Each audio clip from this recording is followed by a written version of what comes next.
மூடிய அம்மா உணவகத்தை திறக்க வேண்டும்னு முதியவர் ஒருத்தர் மாவட்ட ஆட்சியர் அலுவலகத்துல தர்ணா போராட்டத்தில் ஈடுபட்டிருக்காரு.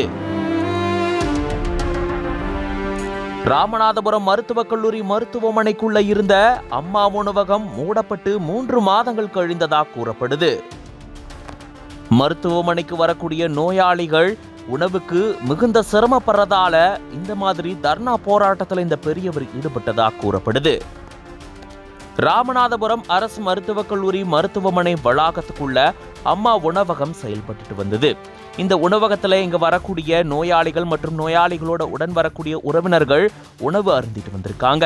ரொம்பவே கம்மியான செலவுல தினந்தோறும் உணவு சாப்பிட்டுட்டு வந்த சூழல்ல கடந்த சில மாதங்களுக்கு முன்னாடி இந்த அம்மா உணவகமானது பராமரிப்பு பணிக்காக மூடப்பட்டதா கூறப்படுது. மூடப்பட்டு 3 மாதங்களுக்கு மேலாகியும் இன்னமும் இந்த அம்மா உணவகம் திறக்கப்படாம இருக்கிறதா சொல்லப்படக்கூடிய நிலையில இதனால அங்க சிகிச்சைக்காக வரக்கூடிய நோயாளிகளும் அவங்களுடைய உறவினர்களும் வெளியில கடையில அதிக விலை கொடுத்து சாப்பாடு வாங்கி சாப்பிட்ற நிலைமை ஏற்பட்டிருக்காம்.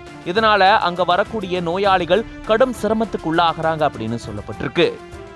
இதை முன்னிறுத்திதான் சமூக ஆர்வலரான முதியவர் மணி அப்படின்றவரு மாவட்ட ஆட்சியர் அலுவலகத்துக்கு மனு கொடுக்க வந்திருக்காரு. மனு கொடுத்ததுக்கு அப்புறமா வெளியில இந்த பதாகையை பிடிச்சபடி தர்ணா போராட்டத்திலையும் ஈடுபட்டிருந்திருக்காரு. 3 மாதங்களாக மூடப்பட்ட அம்மா உணவகம் சீக்கிரம் திறக்கப்பட வேண்டும் அப்படின்னு சொல்லி இந்த மாதிரி இவரு தர்ணா போராட்டத்தில் ஈடுபட்டிருந்திருக்காரு. இதன் காரணமா கொஞ்ச நேரத்துக்கு மாவட்ட ஆட்சியர் அலுவலகத்துல பரபரப்பு சூழல் ஏற்பட்டிருக்கு. மேலும் மூடப்பட்ட அம்மா உணவகத்துக்காக குரல் கொடுக்க வந்த இந்த சமூக ஆர்வலரான முதியவருக்கு பலரும் பாராட்டுக்களை தெரிவிச்சிட்டு வராங்க. இது தொடர்பான உங்களோட கருத்துக்களை கமெண்ட்ஸ்ல சொல்லுங்க. மேலும் செய்திகளுக்கு சிட்டி ஃபாக்ஸ் மீடியாவை ஃபாலோ பண்ணிக்கோங்க.